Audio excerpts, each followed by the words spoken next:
This channel does not promote any violent, harmful, or illegal activities. All content provided by this channel is meant for an educational purpose only. আগেও সংঘর্ষের ঘটনা ঘটেছে হরিশ্চন্দ্রপুরের ভিঙ্গল গ্রাম সহ আশেপাশে ইসলামপুর, মহেন্দ্রপুর এই সমস্ত গ্রামগুলোতে জমি নিয়ে বিবাদ এবং ব্যক্তিগত আক্রোশ, এলাকা দখল ইত্যাদি। আর যেহেতু এই ব্যক্তি সক্রিয় তৃণমূল কর্মী এবং যেহেতু এই গ্রামে তার সম্পর্কে এই ধরনের একটি চর্চা রয়েছে যে তার বিবাহ বহির্ভূত সম্পর্ক রয়েছে, ফলে সেটাকে সুযোগ নিয়ে তাকে গুলি করা এটা কিন্তু অস্বাভাবিক কিছুই নয়। যেহেতু সবচেয়ে বড় কথা হচ্ছে পাশে খুব কাছেই রয়েছে বিহার, সেখান থেকে অনায়াসে অস্ত্র চলে আসছে। এই মুহূর্তে আমাদের সঙ্গে তৃণমূলের জেলা সহসভাপতি রয়েছেন। কি বলছেন পুরো মানে কখনো দেখা যাচ্ছে অস্ত্র হাতে তোলাবাজি করছে, কখনো গুলি করছে, দুলাল সরকারের মতো নেতাকে মানে তাড়া করে খুন করে দেওয়া হলো, আবার তৃণমূল কর্মীকে খুন।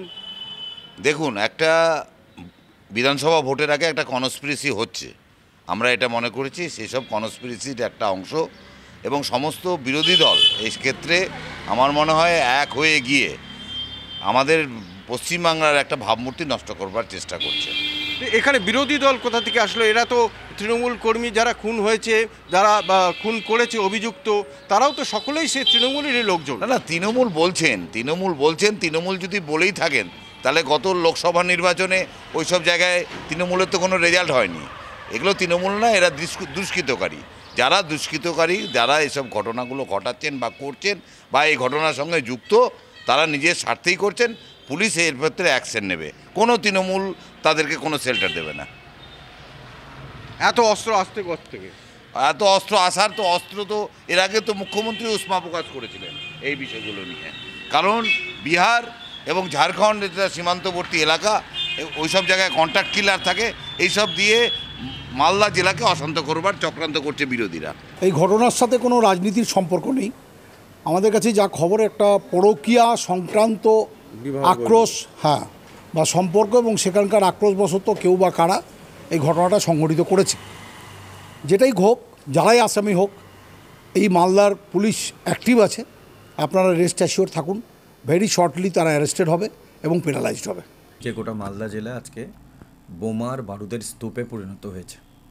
আমরা হরিশ্চন্দ্রপুরে ভিঙ্গলে দেখলাম তৃণমূল কর্মী খুন হয়েছে গুলি আঘাতে, কপালে গুলি করেছে।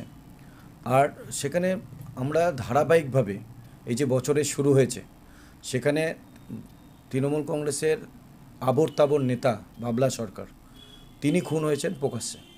তারপরে কালিয়াচকে আমরা দেখেছি যে সেখানে দিনের বেলা থেতলে মেরে দেওয়া হয়েছে সেই তৃণমূল কর্মী যারা করছে তারাও তৃণমূল। এবং তারপরে ধারাবাহিকভাবে কালিয়াচকের শ্যুট আউট বলুন, হরিশ্চন্দ্রপুরে শ্যুট আউট বলুন, এবং গোটা জেলাতে কোথাও যদি খেলা উদ্বোধন হচ্ছে মানিকচকে, সেখানেও দেখা যাচ্ছে দিনের বেলা একদম বন্দুক দাপিয়ে সেখানে উদ্বোধন করছে খেলা। তো সার্বিকভাবেই আমরা মমতা ব্যানার্জির যে উন্নয়ন, সেই উন্নয়ন মালদা জেলার যিনি এসপি আছেন ওনার নেতৃত্বে, সেই উন্নয়নের জোয়ারে আজকে আমরা একদম ধ্বংসস্তূপ যে বোমা বারুদে আজকে মালদা জেলা পরিণত হয়েছে। মালদা থেকে ক্যামেরায় মুজিবর শেখের সঙ্গে শুভতোষ, TV9 বাংলা।